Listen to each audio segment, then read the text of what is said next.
Okay, so welcome everybody to today's session. We're going to be discussing the role of the land-sea interface in achieving a sustainable ocean today.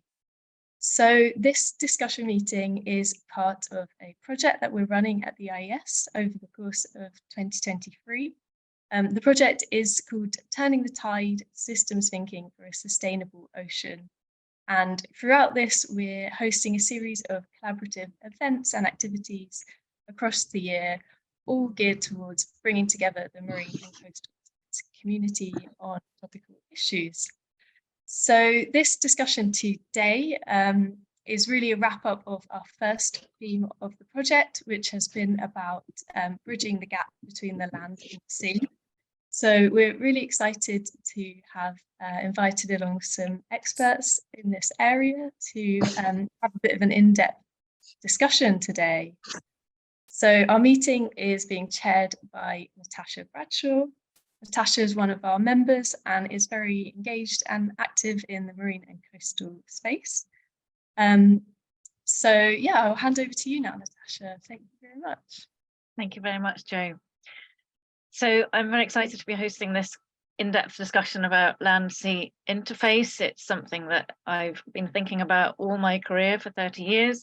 And I'm really supportive of the Institute of Environmental Science in focusing on this conference series, specifically starting this discussion series on land-sea interface.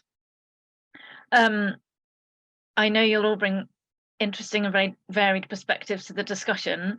So just before we start, I think it'd be really helpful if you could just say a couple of words about the perspective you bring to this discussion, maybe your organisation, if you want to say your organisation, but also just your perspective in a nugget on the role of land-sea interface in achieving a sustainable ocean. So we're in a very growing field of considering ocean sustainability from very different sectors and perspectives. We want to focus on how we work towards the role of land-sea interactions with all of our experience from land in relation to the ocean in this kind of blue growth agenda. So I'll turn to James first, please. Okay, hi. I'm James Massey. I'm an environmental consultant. I have a background in marine biology and I've been working on marine projects for about 20 years. My, I guess, input and experience in this field is with coastal developments they're often in terms of the governance treated separately from the terrestrial side and the marine side. There are natural kind of lines in terms of planning and assessment and how we treat them, whereas the majority of coastal developments actually transition, and particularly as we're looking forwards to better mitigation, better understanding of how we can mitigate and compensate the effects for coastal development, that transitional period is and that transitional area is increasingly important, and it's up to those developing to take the lead in an overarching approach when they're implementing development in the coastline, where the legislation or the governments may be still separated. Great, thank you, James. Naomi. Hi, yes, I'm Naomi Greenwood, and I work at Cefas, which is an executive agency of Defra. My background is very much in water quality around eutrophication, nutrient and carbon cycling, and trying to better understand, better determine the connections between terrestrial activities and the impact they're having on the nearshore environment in terms of water quality, and then how that impacts on ecosystem provision, ecosystem services provision. So very some of what James was just saying, just then recognising that there's sort of quite separate, disparate legislation and governance between terrestrial activities and marine activities, and really crucially understand the intimate links between catchment activities and nearshore environment, and then how we better bring those sets of legislation and governance together to better manage, better ensure that the future health of that nearshore environment. Thank you, Naomi. Pam. Hi, morning everyone. So I'm Pamela Buchan and I'm a research fellow at the University of Exeter, and my specialism is marine social science, but I have quite a mixed background. So I did marine biology and some coastal zone management. I worked in public engagement with science, and I also have a past and current experience in public office. On the Devon and Severn IFCA, I'm the vice chair. I'm also a port duty holder, and I was an elected councillor in Plymouth for a few years. So I have quite a lot of active experience in governance, particularly at the local government scale, as well as the research that I do, which is very much around marine citizenship, people being involved in marine decision making.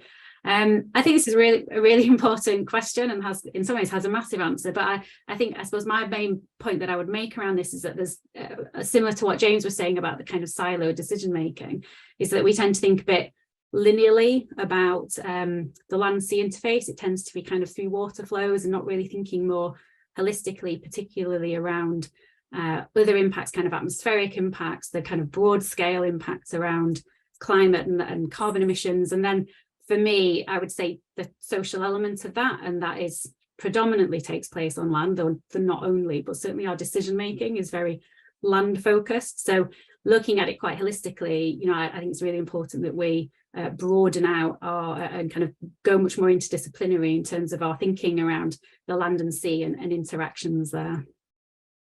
Thank you very much, Pam. Emily. Hi, so my name's Emily Hawkes, and I sit in the marine arm of the government's Natural Capital and Ecosystem Assessment Programme, or NCEA. So the NCEA programme has been set up to map the extent and condition of our natural capital assets, and that's across land and sea. So there are two programs, there's marine and there's terrestrial, which is interesting for this conversation, obviously, because what we're trying to do as a program is also obviously to work together across the land-sea interface. I sit within Defra, so the Department for Environment, Food and Rural Affairs, and so I'm here to bring more of a policy perspective today. Thank you, Emily. And Rhiannon. Thanks, Natasha. Yes, I'm Rhiannon Pipkin. I'm a marine consultant at ABPmer. In terms of my background, I've got a background in policy, so particularly focusing on developing legislative frameworks. So definitely appreciate what James was saying there at the start with how those sort of need to come together between land and sea. Also, my background's in marine conservation as well. And I think one of the things I'm particularly interested in is the marine planning side of things and trying to balance the different sea users. I think at the land-sea interface, this can be more prominent than anywhere else. Estuaries in particular, you get a whole host of different activities taking place, and that can bring quite a few challenges to it in trying to bridge the gap between land and sea. Great, thank you. So some really key words I'm picking up from just your introductions: separate, better management, silo decision making, working together, and balance. The first question that I want us to consider is, it's just thinking about sustainability of the ocean, because that's what the IES series is really about. What are the issues that we need to consider from the land in relation to the sea? So the first question was, how is the interface between the land and the sea linked to the sustainability of the ocean? So just to think about the issues that are really critical for land-sea interfaces to start off this discussion. So I'm not going to go around the table, just interject. I think we'll keep the discussion as lively and as quick moving as we can via Zoom. So any thoughts, the key issues, if we're talking to, somebody on the street, they're not going to understand the term land-sea interactions, but we as mainly policy academic people need to be able to communicate the need for thinking across that land-sea boundary. So what are the headline issues we are really talking about that require good governance across this land-sea interface? I'll hop in quickly, kick things off. I think the one that strikes me immediately is water quality. I think people can understand that on land very clearly. What you do here will have a direct impact there. And particularly the land-sea interface, that is more prominent than anywhere else. Obviously, that's where we see the most direct effects, whether it be from discharges, agricultural runoff. It's why we have a lot of management mechanisms in place to try and tackle these things. So I think in terms of some of the key issues and why it's so important, I think that's one that I would definitely want to communicate to people. And I think that they could understand why we need to address it. Yeah. Okay, what else? I think the other one then really is kind of coastal process and kind of coastal morphology. People tend to see, they'd be aware of, people are aware of issues such as climate change, sea level rise. The sea is kind of seen as the enemy, and the land is obviously the visible bit, the bit we live on. But that whole kind of interface area from above the high water right down to the kind of deeper waters is a continual system of both biological but also coastal processes which are all interlinked. Yeah. And I don't think that's as well understood and communicated as it could be. Yeah. There's an awful lot about kind of coastal protection, but not necessarily the ecological support and other methods that can be put forward. Yeah, good, thanks. I think that's really interesting. Sorry, what James said about seeing the sea as the enemy. So with my social science hat on, the relationships that people have with the ocean and the kind of quality of that, how the sea sits in with their identities, and also how their kind of natural and terrestrial identities work, kind of how people view themselves as part of the system, the natural system, I think is really important. And I think it's obviously kind of the IES is concerned with environmental science, and environmental science tends to be looking at kind of ecosystems and ecological issues. But I think it's really important that to find the solutions that we're looking for, we actually need to look more across with that social framing. So for example, the decision-making, the silo decision-making that we've talked about, this is human decisions, and it's influenced by human values and human identities, and how we want to use the sea, the kinds of social structures and lifestyles that we have, which is really complicated. But without getting into that, I don't think we will be able to kind of get to the future that we're trying to get to. Yeah, very good point. Rhiannon or Emily, any points on this? It's a kind of quick brainstorm of issues that underpin the more technical discussion we're about to have. I was also going to mention, I think in terms of communicating with the public, it's things that they can very much relate to, like Rhiannon said, water quality. They can see food production and the impacts of food production. Another thing maybe is energy generation. It's very much, more and more a busy space in the coastal zone. People see it very visibly with offshore wind, with new nuclear on the coastal zone. So I think that's another big discussion point to be had, the potential impacts and how that sits, how that interacts in terms of the environment. Yeah, on your background as well. Yes, it is. Rhiannon, any thoughts? Oh, sorry, I already spoke, but Emily, did you want to come in? That's okay. I just didn't want to talk over Emily if she wanted to come in then. Emily. No, I was just going to add that it's obviously interesting from a policy perspective, because we don't have a single lead department for coastal areas for the land-sea interface. So it's obviously an important area across multiple departments. So I'm from Defra, obviously it's big for us, but there's other departments as well where it's very important.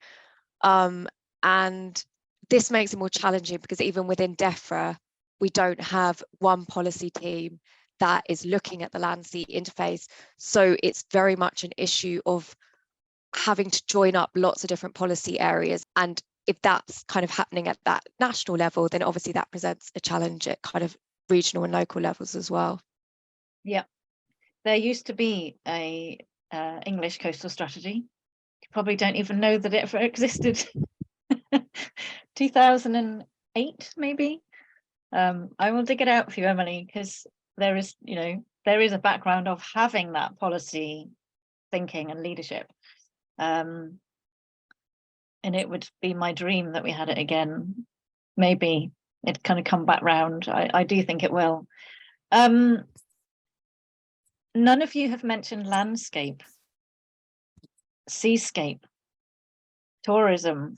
And I think that for the general public, if we're trying to convince them that we need sort of land-sea interactions and we may need a policy lead and a strategic voice in government, then we need to be very conscious that this is meaningful to the man on the street. And I think the way people connect most is through the beach. You know, let's get simple. You know, Pam does a lot of work on marine citizenship, but people access and landscape, I think, are the big kind of ways in which people access the sea and are aware of the sea, and therefore our kind of governance and policy needs to sort of reflect that that's the main way humans, as Pam said, it's humans making the decisions, and most humans relate to the need for land-sea interactions through the landscape. Pam, you had your hand up, or Emily? I did before, yeah. If it's all right to nip in before, and Emily, I was going to say that it's the same problem in local government, the completely separate department decision making. It's something I was speaking about at the Coastal Futures Conference just earlier this year.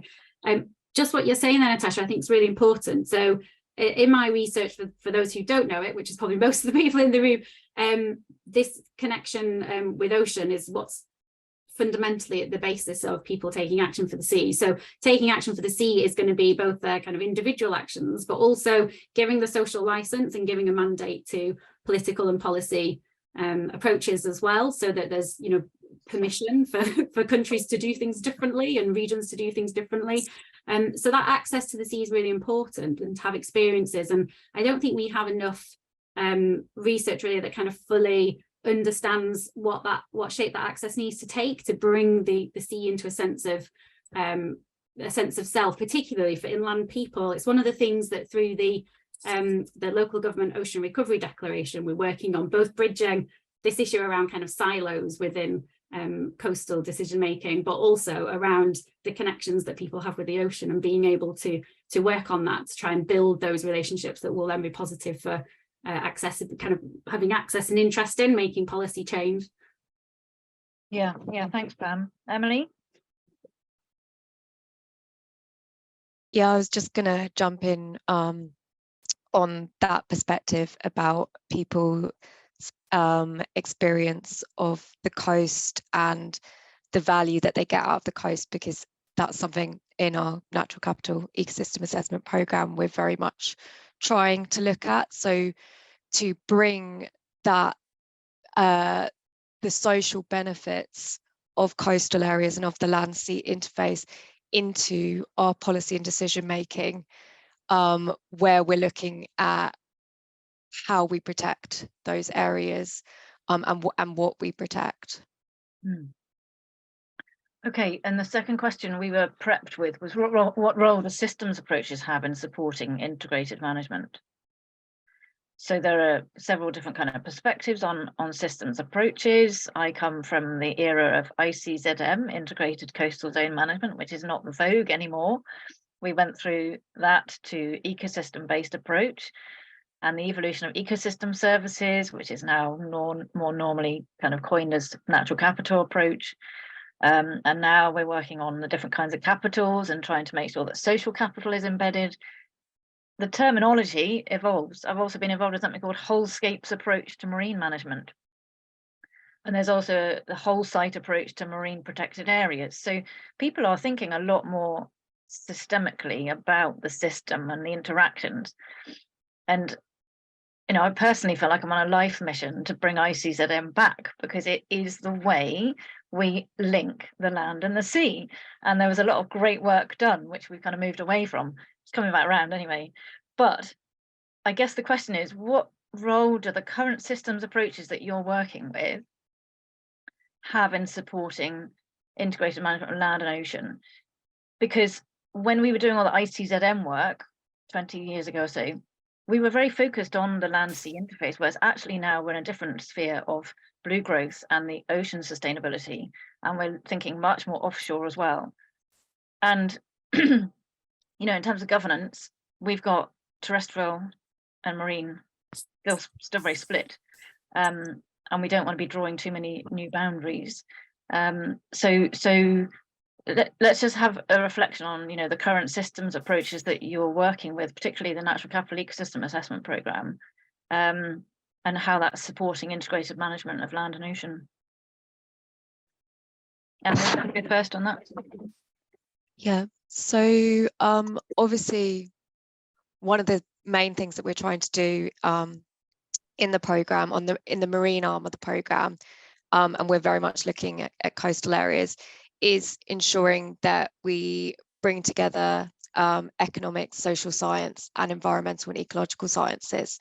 So it's very much an approach of, we need to consider our natural capital assets, be those kind of salt marshes or species living within the oceans or certain habitats, considering the value that each of those bring for people and for the economy and for the environment. And therefore it's really important that we use systems approaches to gain that perspective.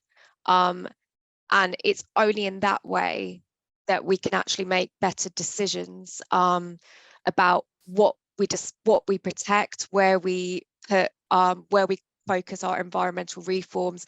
And it's also so that we can better understand the implications of trade-offs between different policy decisions. So it's a huge part of the programme. The other thing I would just say quickly is that in a positive move, we do now have a Defra-led, but it's cross-government, Coast and Ocean Applied Systems Thinking Committee. So they're called COAST. And that is bringing together some of our chief scientific advisors from different departments and from the devolved administrations to think about how we are using systems thinking approaches to address those challenges. So I think that's a positive move. Yeah, that's great to know about that. Thank you, Emily. I wasn't aware of that. Any other comment on applying systems approaches? As somebody who doesn't, I mean, I work in the UK, but I also work elsewhere. So I work through a large number of systems, not just the kind of the kind of those ones. I think that look on an international basis, the kind of direct, you know, the no net loss, net gain type approaches are well embedded through World Bank, IFC, and other standards, and they've been around for a while. I think there can be the ecosystems approach and some of the other metrics are very good, but I think that there's a tendency to over focus on the metric. It's a great way of communicating the importance of certain coastal ecosystems, building on the kind of ecosystem services work that they have, you know, multiple layers of importance, whether it's coastal protection, whether it's amenity value, whether it's carbon capture, etc. But it can become over prescriptive in that you get so worried about gaining the points, you lose sight of the bigger picture. And I think that can be a bit of a problem, that it becomes too narrow, but there are very useful communications system and a way of assessing and communicating the value of certain of the importance of certain coastal habitats and certain elements of the land sea interface of having multiple roles, not just a singular one. Yeah, thank you for that, James. I'm going to move on to the next question, I think, because, you know, very relevant to implementing systems approaches is the role of key stakeholders and how we drive a mindset shift in decision making. James, you made some interesting comments in your introduction about how you think that developers will need to drive change through mitigation and offsetting because the governance is divided. I'm really interested in pursuing that a bit further, especially when Emily said, you know, not even within Defra is there a kind of strategic lead on land sea interactions, let alone across multiple government departments. So that plays into quite an interesting political space where there's no leadership from government, and you're suggesting it is up to developers to lead that land sea integration. I don't think it's up to developers. I think it's landing by default. They tend to be the driver who wants to do something. They want access to that coastal land sea interface, and I think particularly the projects we have coming forwards that people are focusing on are going to really kind of have to deal with that issue. If we look at something like the development of green hydrogen, or blue or grey or whatever color you want to make, depending on your energy source. But if we look specifically at green hydrogen, where a lot of the presumption is that the energy for that is going to come from offshore wind, the seawater abstraction element of it is often skipped over. You know, we're back to treating the marine as an infinite resource. And certainly in other parts of the world where they already have large amounts of demand for seawater, for desalination, for fresh water, you know, there is a balance there in terms of the amount of extraction that's going on, and adding another pressure with all of the green criteria that go with it. But it is essentially another pressure, and these things take a huge amount of renewable energy to run. The other really interesting place is when we get into the kind of compensation and some of the looking at companies trying to lead on biology. So they may be driven by something like carbon capture once introduced, their carbon footprint. There's an acknowledgement that marine habitats have a huge potential in this space. There's some good demonstration activity in things like oyster beds, where you know you're using oysters for polishing a final effluent, so you're effectively feeding them, and you're also getting the added benefit that you know you're taking off lots of carbon units as they capture that. The same is true of a lot of other coastal habitats, whether it's seagrass or other aspects, and these produce natural reefs. They produce you know, an improvement in biodiversity. So the developer gets, or the operator gets, multiple ticks in multiple boxes, and actually often has a real interest in it. But the legislation can kind of trip up, because you've a discharge that may be controlled by a terrestrial entity. You have you're creating an artificial reef or an artificial habitat. The UK, on the couple of trial projects, has got this right. In the rest of Europe, there's a real fear of going down this, because just simply, if I build a biogenic reef and then it gets classed as a natural reef, then I can't continue to discharge the discharge that I'm using to feed the reef. So I effectively shoot myself in the foot in terms of operating my local area. And there are a couple of examples of how that discussion or argument has gone on. So I think there is a need for more of an overview. There've been a few really good attempts through Water Framework Directive, looking at, you know, trying to get from the top of the river out to the sea, and then the Marine Strategy Framework Directive looking at, you know, trying to divvy up the marine into reasonable units, but also looking at these large marine ecosystems and acknowledging the fact that we have a shared marine space.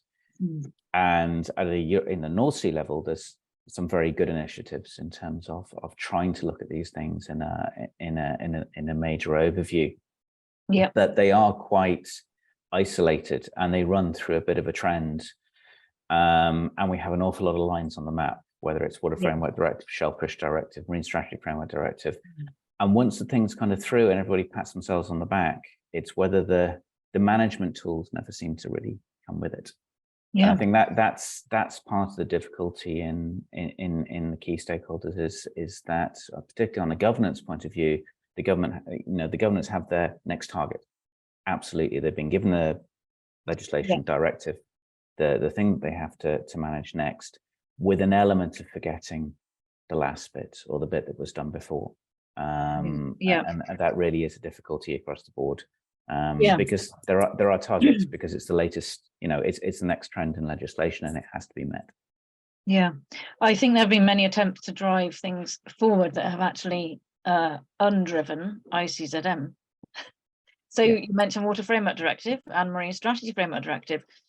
Water Framework Directive had specific targets for estuarine, but not to the extent perhaps that we need for driving land-sea interactions and, I guess, inshore marine health, put it that way. And MSFD didn't really have indicators that were coastal. So I think they were very useful frameworks for systems approaches, but ultimately haven't really helped drive land-sea interactions. Similarly, the Maritime Spatial Planning Directive was going to include ICZM. Britain and the Netherlands led the charge to get it out of the directive, so it's left as quite woolly in maritime spatial planning. The European agenda is more lively in that around the Mediterranean than it is in the north. But I think, some northern countries are doing it, and the UK claims to do land-sea interactions and ICZM, but I think the reality is much weaker than that. And I'm really interested, James, particularly in your observations about the new areas of marine development that are going to have an impact on the land. I just want to explore a bit more the fact that decisions are being taken basically from a terrestrial framework. So I think most of us would be familiar with the marine horrendogram, and I explored it and went further in developing integration around that horrendogram in my recently published PhD. But my director of studies supervisory team are like, the terrestrial horrendogram hasn't been published. Okay, there's probably a worse terrestrial horrendogram, and nobody has produced both together. So I just leave that with us to think about, because the real governance across land-sea interface is more than the marine horrendogram that many people cite. But I think there needs to be a little bit of acknowledgement, the fact that we're only, in the UK, we didn't have a land-sea map that worked 15, 18 years ago. I mean, it literally, the various government departments that map the sea and map the land did not have a combined piece of mapping not that long ago. For some other countries, it was only in the implementation of MSFD that they actually had to get the map together. Yeah, that's a very good point. Yeah, we have. So we there has been some. There's a long way to go, but there has been some good progress. So. Yeah. Thanks, James. Okay, Pam, and then Rhiannon. Yeah, thank you. So I wanted to pick up a bit on what James was saying around the developers and regulation, but also what you were then saying, Natasha, about the kind of existing regulation and conflicts around that, and drawing back to the original question around stakeholders, because one of the problems that we have is that as environmental scientists, we tend to look at the environmental regulations, but the reality is that the developments that we've got taking place at the moment are largely corporate development. So the corporate governance and corporate regulation is absolutely fundamental. So in the horrendogram, we have things like conservation and water management and all those sorts of things, habitats and so on and so on. But what we don't have is company law and compliance and all of that kind of corporate governance stuff. And particularly for things like offshore wind, this is a conversation I'm having a lot at the moment, is about the delivery of the commitment on offshore wind, which is all going to be delivered by private companies. So what is their governance and what imperative is there on them to do better in terms of the environment and in terms of the social justice as well, about the things that they're doing. This thing around offshore and the kind of onshore impacts of offshore developments is something that I feel is not anywhere in terms of both planning and regulation of what's happening. So that's a huge gap, I think, in terms of land-sea interface. Yeah, brilliant. Thanks, Pam. Rhiannon. Thanks. I just wanted to touch on briefly the horrendogram and sort of the regulations between land and sea, because I think it's good to sort of acknowledge the progress that has been made. Land, obviously, regulations were in place long before the sea. Sea has played catch up, and over the last 20 years, I think it's been really impressive in the things that have been achieved at sea. Yeah. But we're now at a point of sort of looking at how these two things are coming together, and I think at sea it can potentially be a bit more prominent when there's a horrendogram because of the scale that developments operate on, and also you're more likely to need to consider how things might link with devolved administration waters, so it can come together a bit more. But yeah, I just want to touch on the progress that's been made, and I think it's good to dig into a bit more where the issues are, because I think regulations can often get badged as an issue. I was going to say badge, that's the wrong term, because they can be issues, but sometimes it can be in the implementation. And I think the things that you were talking about, James, are really helpful, that those case examples of where was the issue and what was it specifically, to try and find out where we need to best target the efforts to resolve it. Because regulations obviously take a long time to bring in and are a lot of effort.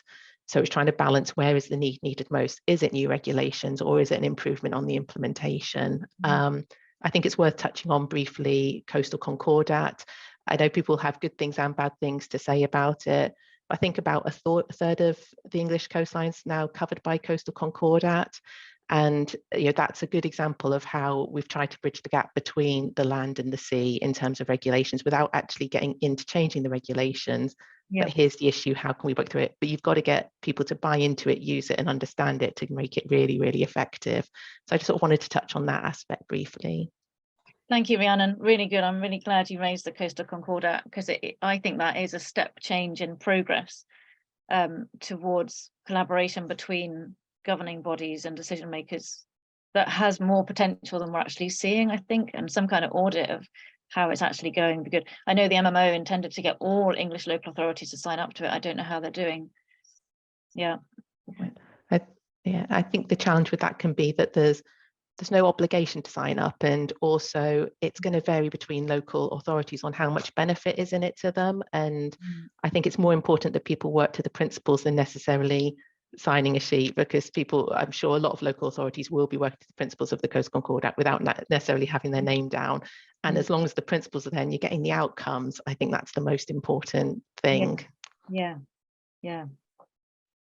Naomi, thanks for your patience.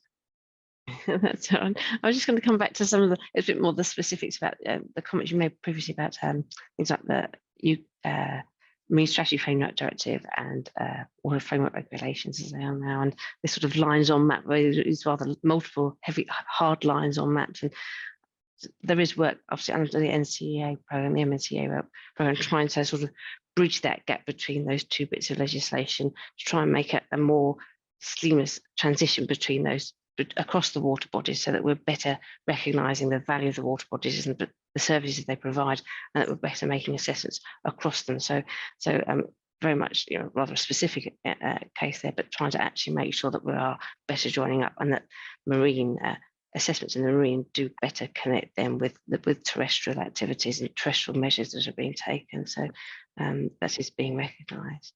Naomi, can I ask you a question about that? I'm quite interested maybe to take that discussion a bit further offline, but just a quick question. Yeah.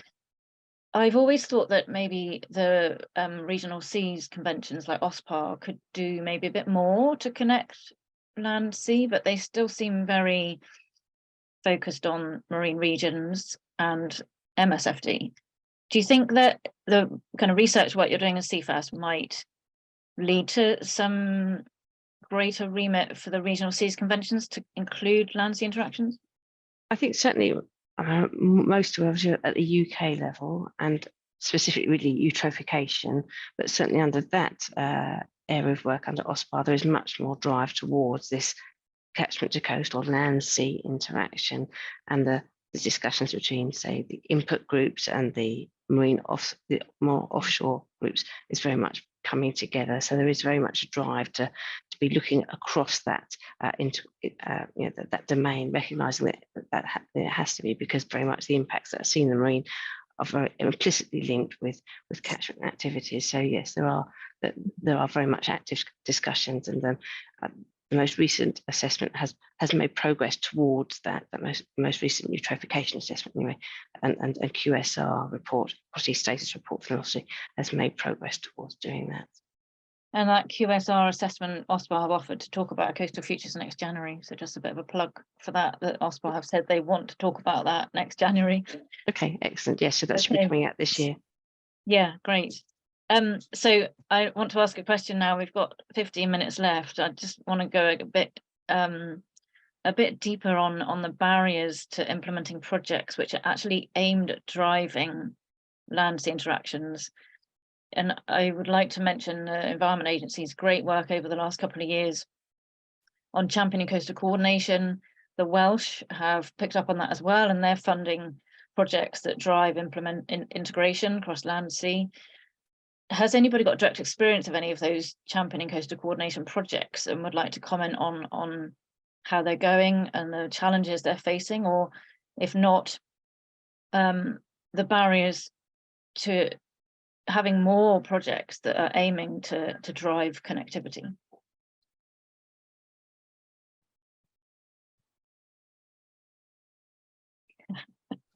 The silence says it all, to be honest. It's really hard.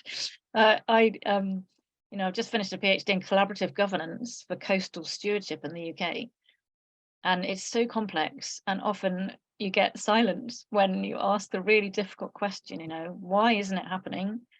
I mean, it is happening. I don't want to be negative. We've just, from Naomi, seen a really good example of our OSPA are thinking more about this. There is drive to bring WFD, MSFD together to increase consideration of the coast in maritime spatial planning, I think. But ultimately, this is a really complex space. I think if we can resolve this governance challenge. Can I add something, Natasha? I don't have experience of specific projects, so I'm not talking from a kind of in practice experiential perspective, but looking kind of more broadly about barriers and our conversations to date around the silos in decision making and kind of regulatory administrative limits that mean that it's quite difficult to work across boundaries, and also thinking about my experience in local government as well. I think there's a real problem around our kind of capacity in terms of understanding as professionals and professional individuals. So for example, a lack of interdisciplinary skills in practitioners, quite often people coming in. So I don't know, take for example things around coastal flooding as a pulling it out. If you've got engineers working on things and they're trained in engineering and they're employed as engineers and their expertise is in developing physical engineering, so trying to have something that's a bit more looking at solutions that are a bit more holistic or alternative to that. I don't think we yet have the kind of sort of, not exactly the workforce, but the professional capacity to be able to do that. And some of that is to do with the professional education and ongoing professional education, and being able to have space and time and capacity and funding to develop new skills and to grow in that. And some of it's, I think, quite rooted. I say this as an academic, but I think some of this is quite rooted in the actual disciplinary training that people receive, particularly as natural scientists, and not kind of having any baseline training to think more broadly about crossing different boundaries. And it's not obviously a challenge at individuals. I think it's just kind of a system problem that we need to be working on in tandem with looking at these kind of decision-making processes and so on, and giving more money. Always more money is needed to, and time, because any project that's going outside of the box requires more money and time, I think, to be able to do it well, and the knowledge exchange of what works in practice. I think there's a lot of capacity building we need to do. So Pam, that's good. And what you didn't say was ocean literacy. No, well, I know you can go on about that for a long time. Yeah. Actually, what's the balance of need? Is it more research and more evidence, or is it more advocacy and public engagement and ocean literacy and more local authorities signing up to Motion for the Ocean? To bridge the connectivity in the public that then leads the political leadership strategic new ICZM strategy or new LSI strategy that we want from Defra. My answer is, I think what's the balance, I guess my question is, between the need for more evidence versus more citizenship, marine citizenship? I think we need both, but evidence has to be broad. Evidence isn't just ecological evidence or economic evidence. Evidence has to be much bigger than that. And I'm really glad you did mention ocean literacy, because that is something I think about so much, because I don't actually work within ocean literacy, but it's such a huge and much more recognised concept than marine citizenship. But we have to, if we're talking about being able to make effective decision making, then for anybody, whatever their sort of locus of control, whether it's about their individual lives or the company they lead or the council they lead, or whatever it is that they do, they're bringing their knowledge and expertise to that as well, and that filters everything that they receive, that comes from other sources as well. So in terms of that ocean literacy, there's really basic things like we don't have ocean education in the curriculum. So right from the start, we don't embed an awareness of the ocean and some of those principles about human-ocean interactions. We just don't have that, and we don't have much in terms of kind of experience, field work. I mean, there's a whole separate rant around education and the curriculum, but that is right at the very beginning. We don't have that, so it's very difficult. Even we're already not laying the groundwork for future generations, let alone thinking about what I said, kind of the professional skills. But and also the word seascape as well as landscape. I mean, yes. And that one of the things that, if I may just quickly, I realise Emily's got her hand up as well. One of the things throughout this conversation that I've been thinking about is our kind of sort of, we have all these kind of silos and boundaries and processes and administrations, but our experiences as people in the world are not bounded in these ways. We don't only experience the watercourse or the soil or the marine. That's not how we live, and we put all these structures in place to try and facilitate society. And sometimes some of the systems and processes that I think we're trying to use are trying to, that they're like medication for the side effects of medication, sort of an analogy. They're trying to fix the problems that we've sort of created through our own structures that we've imposed, and it's very hard to both modify that or to change any of that direction, break that stuff down. That's really difficult. But as people, we don't really live that way. So maybe we can try and bring a bit more of that into our work as practitioners about that kind of cross-thinking. Thank you, Pam. Yeah, really good thinking. Emily, you had your hand up for a while. I'll come to you, James, in a sec. It was just a brief comment to say that Marine NCA program, we are working with the 3 Cs with Champion Coastal Coordination. So we are really keen to see kind of some of the outcomes coming from that. And I am not at all close to the work that they're doing, but I do know that one of the things that they are looking at is some of the questions that we've been discussing today in terms of how can we support those managing the coast to kind of get their head around all of the various different frameworks and regulations that apply at the land-sea interface, and how can we communicate that better while supporting that kind of systems thinking and supporting natural capital approaches. So there's definitely some really interesting work going on there. And then the other thing I was just going to briefly mention is, so we have recently set up a UKRI-led research call for resilient coastal communities and seas, and so that is very much about bringing different research councils together. So ESRC, NERC, AHRC, and Defra are also co-funding, but it's about that challenge of how do we cross those boundaries and reach out to kind of social scientists and those working in ecology, and getting those different kind of academics and industry to come together and work with local communities. So it'd be kind of interesting to see the outcomes of that. Yeah, Emily, and I would personally like to just say thank you for the NCA programme focusing more on the coast. I've seen that evolving, and also the recent UKRI call. That is really great progress. James. Yeah, it would just, I think it's very important, and I think from my point of view, I'm always quite conscious of this at the moment, that we put a lot of pressure on coastal planners and kind of local regulators as the people who should be the gatekeepers for this. But in a practical sense, like if I write an SCA or an EIA, I don't write it. There's a team of us with many different disciplines that produce that report, and we give that to one poor planner who has to read it, interpret it, look at all the policy, try and work out what's going on. And there have been various kind of, I guess, attempts at looking at this. ANCRIM and a number of other Interreg projects are trying to provide tools for coastal planners, trying to provide them with access to the information.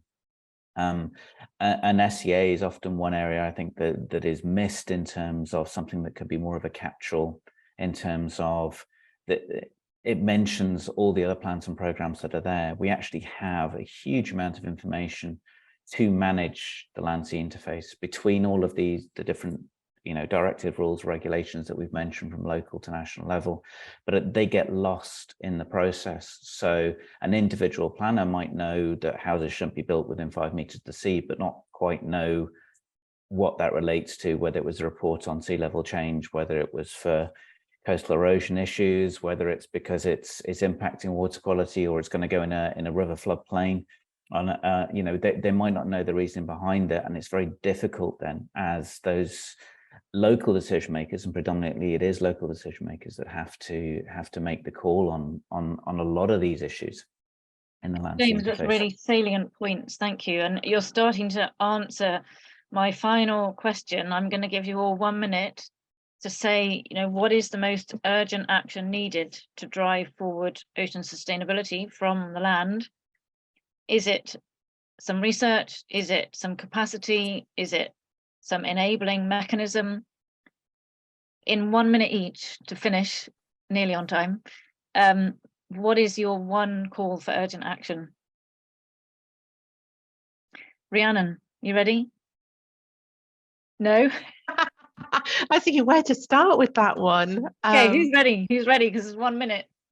Go on, I'll go. I had one around natural scientists and epistemology, but we've kind of covered that. I'll go off James's one. We can't do epistemology in 1 minute. No. We'll go on the planning one, because everything James said is correct around the limitations about planners and their capacity, but also the entire national planning framework, which is very disempowering for local decision making, needs reform to enable and empower local government to be able to do that. And we have to remember that though the planners are the trained people who kind of deliver a judgment and so on, and the councils have a legal liability around their judgment, often on a bigger development it's councillors who are making that decision, and their framework is completely different from everything we've talked about. Their framework is around what the electorate think, what they think is good for the area they represent, and so on. So there's an our ocean literacy bit feeds into that, so kind of reform around planning that is enables better consultation, better bringing in of